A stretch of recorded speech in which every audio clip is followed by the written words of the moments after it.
Hey guys, so I call this a push-through handstand, and you basically want to think like if you're on your forearms, this one, and you're doing dolphin, that like my hand is in between your shoulders pushing you through.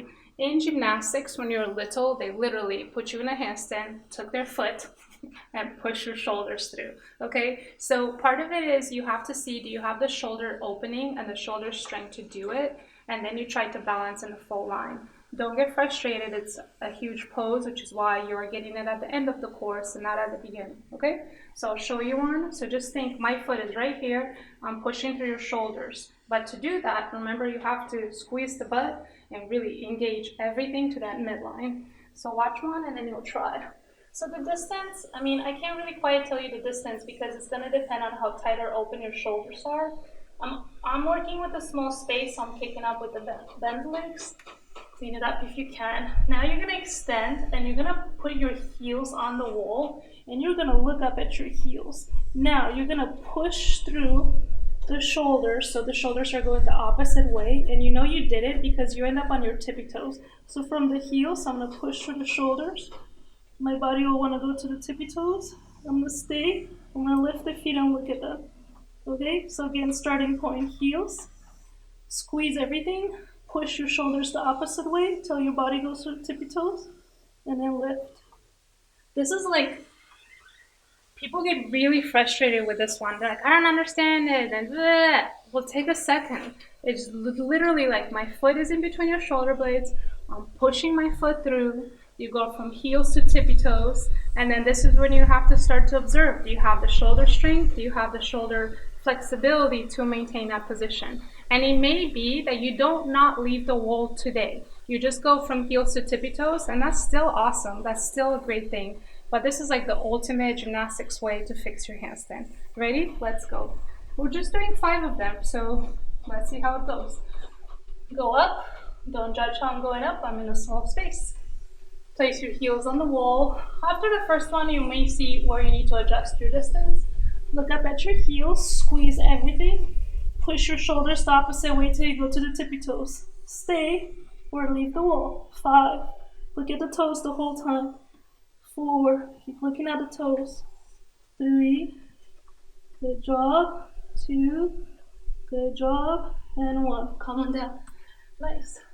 From here, we're just going to take a shoulder stretch. So you're going to take the right hand on the wall, shoulder distance, and then turn your fingertips down.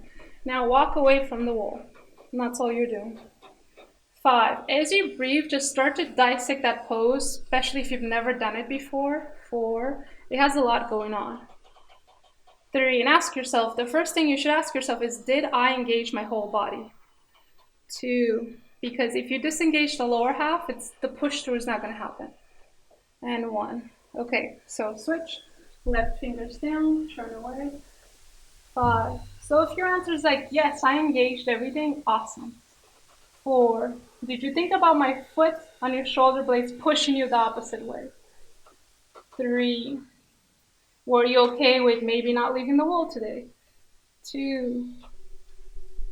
And 1. All right, let's do it again. So you need to shorten the distance. You need to go a bit longer. Up you go. Once you go up, go through your checklist. Heels on the wall, check.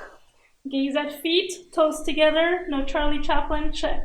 Push out, shoulders to ears, check. Now, push the shoulders the opposite way till you go on tippy toes. Stay or leave the wall. 5, look at the toes and sparkle them.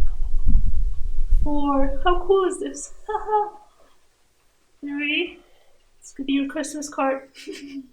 2, and 1, and lower. Good job. How did it go? I don't know why it makes me so happy being upside down.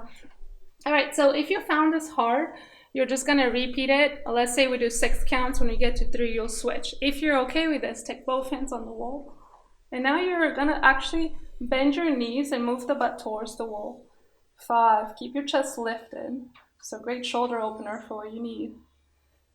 4, keep breathing. Keep the arms straight. 3, I love this. I would rather have this than Starbucks. 2, you're probably like, what is wrong with her? I'm not a fan of Starbucks. Now, straighten your legs. 1, push the butt towards the wall and come on up doesn't it feel so good? Okay, let's do it again. What is your focus? Go through the checklist with me. Hands down, not wider than the shoulders. And then from here, go up. Take your heels on the wall. Look at the feet.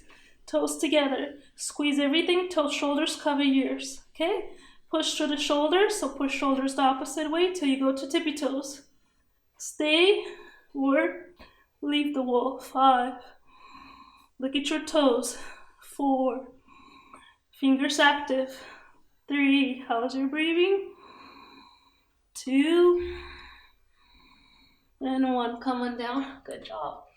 Okay, so repeat. Either the first one we just did, just this, switch at 3 breaths, or let's keep going. Both hands on the wall. Bend the knees. But this time we're going to move in between these, so bend your knees. And now go up to your tippy toes, straight legs, chest to the ceiling. 1. Bend the knees. Chest to ceiling, tippy toes. 2. Bend the knees. So as you bend the knees, move the butt towards the wall. Chest to ceiling. 3. Bend the knees. Chest to ceiling. 4. Bend the knees. Chest to ceiling. 5. 1 more, bend the knees.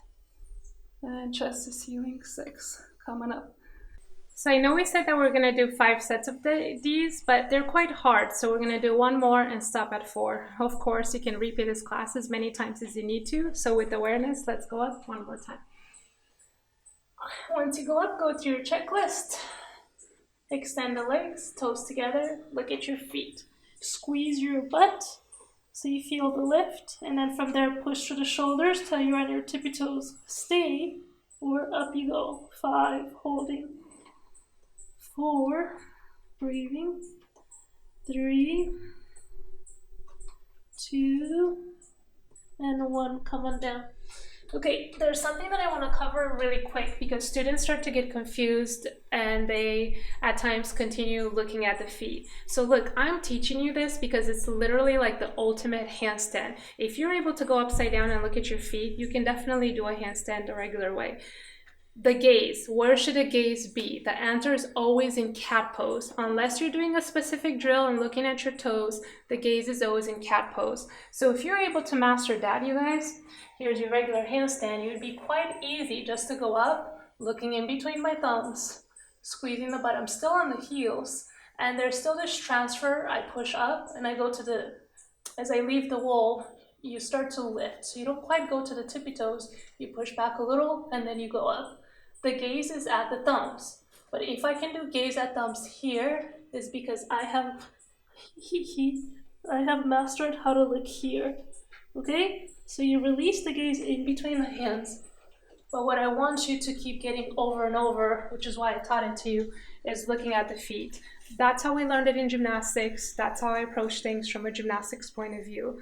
So if someone asks you, where do you look in handstands? You would make them do cat pose. The gaze is in between the thumbs. It's always cat. That's an advanced level. If you got that, you can do the easier one. Okay, be at peace. Namaste.